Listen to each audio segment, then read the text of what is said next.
Assalamualaikum warahmatullahi wabarakatuh. Perkenalkan, nama saya Silviana. Saya dari Fakultas Farmasi dan Sains dari Universitas Muhammadiyah Daerah Hamka ingin menjelaskan tentang materi transaksi dalam mata kuliah biologi sel molekul. Bisa lihat di layar, saya akan menjelaskan tentang materi translasi. Kandungan informasi DNA, materi genetik gen terdapat dalam bentuk urutan nukleotid spesifik di sepanjang untai DNA. Ekspresi gen memerintahkan pembuatan protein, menyampaikan informasi dari DNA sehingga menghasilkan protein dilaksanakan melalui dua tahap, yaitu transkripsi menghasilkan kode genetik dalam bentuk mRNA. Translasi menghasilkan asam amino informasi genetik dikodekan sebagai urutan triple basa atau juga bisa disebut dengan kondon pada mRNA, kemudian ditranslasikan menjadi asam amino spesifik selama sintesis protein. Adapun penjelasan mengenai translasi. Translasi merupakan proses untuk nukleotida dalam mRNA yang diterjemahkan ke dalam urutan asam amino dari rantai polipeptida. Selama proses ini, sel membaca informasi pada messenger RNA, mRNA dan menggunakannya untuk membuat sebuah protein. Ada setidaknya 20 macam jenis asam amino yang dibutuhkan untuk dapat membentuk protein yang berasal dari terjemahan kondon mRNA. Pada sebuah mRNA, instruksi untuk membuat polipeptida adalah RNA nukleotida, contohnya adenin, urasil, citosin, guanin, yang dibaca dalam kelompok 3 nukleotida. Kelompok 3 ini disebut kondon. Selanjutnya, beberapa dari asam amino tersebut akan menghasilkan rantai polipeptida yang spesifik dan nantinya akan membentuk protein yang spesifik pula. Proses penjelasan tentang translasi dibagi menjadi 3 tahap. Tahap pertama, tahap awal atau inisiasi. Pada tahap ini, ribosom merakit di sekitar mRNA dibaca dan tRNA pertama yang membawa asam amino metionin yang cocok dengan start kondon AUG. Bagian ini diperlukan agar tahap translasi bisa dimulai. Nomor 2, elongasi atau memperpanjang rantai. Ini tahap di mana rantai asam amino terpanjang. Di sini mRNA dibaca atau kondon sekalian dan asam amino yang sesuai dengan kondon tambahan ke rantai protein. Selama elongasi, tRNA bergerak melewati situs A, P, dan E dari ribosom. Proses ini diulang terus-menerus saat kondon baru dibaca dan asam amino baru ditambah ke rantai. 3, yaitu terminasi, adalah tahap di mana rantai polipeptida dilepaskan. Skema umum proses transkripsi dan translasi dibagi menjadi 2, yaitu proses transkripsi dan translasi sel prokaryotik dan B, proses transkripsi dan translasi sel eukaryotik. Adapun penjelasannya yaitu A, pada sel prokariot, proses transkripsi dan translasi berlangsung dalam bagian sel yang sama. Sedangkan yang B, pada sel eukariot, proses transkripsi dan translasi berlangsung dalam bagian yang berbeda. Transkripsi terjadi di dalam nukleus, sedangkan translasi berlangsung di luar nukleus. Adapun kita bisa lihat pada gambar di samping. Proses transkripsi dan translasi sel prokaryotik terjadi di dalam nukleus. Untuk setiap gen, salah satu dari kedua untai DNA berfungsi sebagai cetakan transkripsi, yaitu sintesis mRNA dengan urutan komplementer. Aturan pasangan basa sama kecuali timin diganti oleh urasil dalam RNA. Selama translasi, mRNA dibaca sebagai urutan triple basa atau kondon yang menentukan asam amino yang akan ditambah sepanjang rantai polipeptida yang sedang. Di kombinasi kondon penyusun asam amino ada 20 asam amino, yaitu P, leulemet, valser, proder, altri, his, glen, asen, glis, aspen, glus, glis, trip, argin, dan glis. Setiap asam amino dikodekan oleh satu atau lebih kondon mRNA. Start kondon AUG, stop kondon UAG.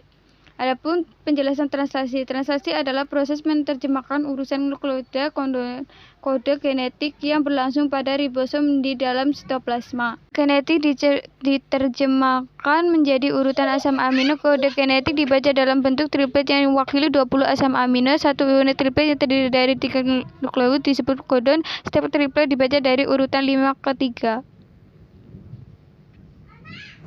Adapun proses transkripsi dan translasi yang bisa kalian lihat pada gambar yang saya buat ini, ada 5 tahap, yaitu tahap pertama yaitu mRNA ditranskripsikan dari DNA template. Kedua, setiap asam amino menempel pada tRNA yang tepat dengan bantuan enzim spesifik dan ATP. Tahap 3, inisiasi sintesis polipeptida mRNA, tRNA yang pertama dan subunit ribosom berkumpul bersama. Tahap keempat, elogas. Sejumlah mRNA menambahkan asam amino ke rantai polipeptida secara satu persatu. Tahap kelima, terminasi ribosom mengenali stop kondom.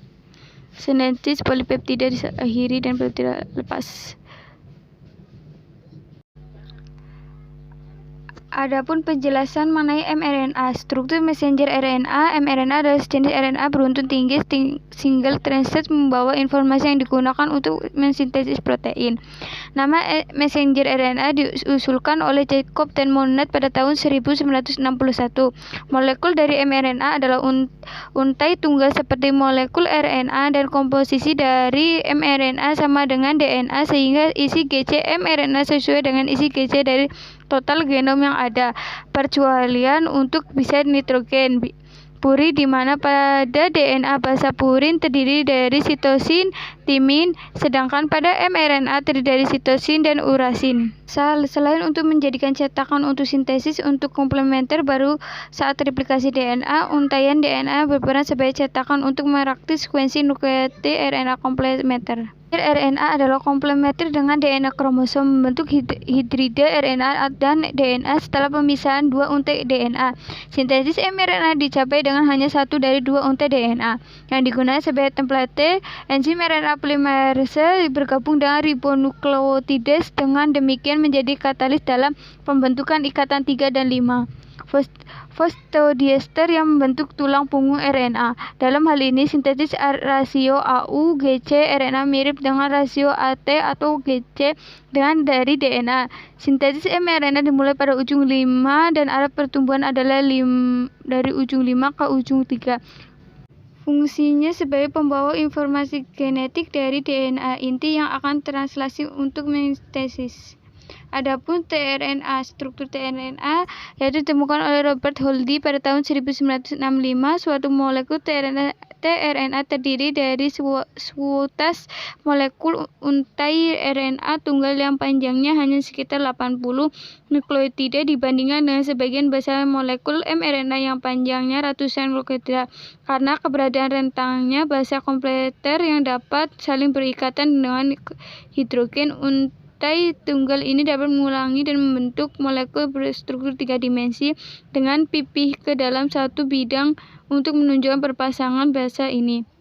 Sebagian memuteri dan menggulung menjadi struktur berdimensi 3 padat yang berbentuk kira-kira seperti huruf L. Keloka yang membentang dari satu ujung L itu mencakup antikoden triplet basa tertentu yang berpasangan dengan basa suatu koden mRNA spesifik dari ujung molekul tRNA yang terbentuk. Adapun RNA yang memiliki kemampuan untuk menggabungkan khusus dengan hanya satu asam amino dalam reaksi yang dimediakan oleh seperangkat amino enzim asam tertentu yang disebut aminoasid tRNA sintase, transfer yang asam amino dari asam aminopol untuk tempat sintesis protein dan mencocokkan kondom mRNA dikenal sebagai RNA larut sRNA atau RNA transfer tRNA. Menurut Ferm 2005, tRNA atau transfer RNA memiliki keberadaan karakteristik yang unik, yaitu kalian bisa baca sendiri. Kalau yang pertama itu ukuran relatif kecil dari 75 sampai 90 dan perbandingan rasio AU dan GC yaitu 0,3 sampai 0,7. Semua molekul tRNA memiliki struktur transier dan konsentrasi ion Mg2+. Asal seperti mRNA dan tipe-tipe RNA yang lainnya, molekul RNA transfer tRNA transkripsi dari cetakan DNA dalam sel eukariotik tRNA seperti mRNA dibuat dalam nukleus dan harus terpindah dari nukleus ke sitoplasma tempat transplantasi terjadi. tRNA disintesis dalam inti dengan bantuan katalis oleh enzim RNA polimer 3. yaitu mentransfer asam amino dan kolom asam amino di sitoplasma ke ribosom.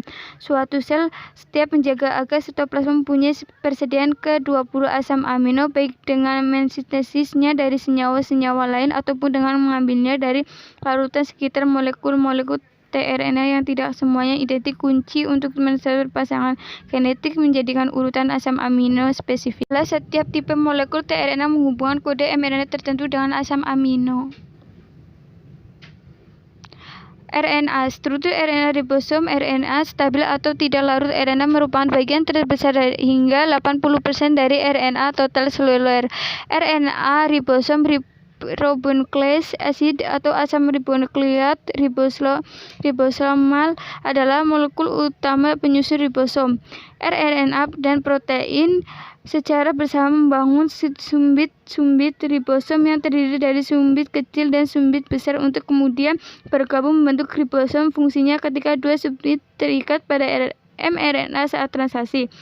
Memiliki 4 basa RNA utama dengan tingkat metilasi yang rendah, menunjukkan pembedaan dalam proporsi relatif. Basa-basanya: asal sintesis atau pembentukan ribosom RNA atau RNA terdiri dari nukleus melalui proses transkripsi dengan melibatkan enzim RNA polimerase 1, tapi tidak untuk 5S unit distensis dengan melibatkan enzim polimerase 3. Sebagai katalis tapi tidak membawa informasi atau pesan genetik. Adapun beberapa gambar yang sudah saya jelaskan di depan tadi, yang saya sudah sampaikan, bisa dilihat gambar-gambarnya. Mohon maaf bila ada salah dalam pengucapan atau kurang dalam penyampaian materi. Kurang lebihnya mohon maaf. Assalamualaikum warahmatullahi wabarakatuh.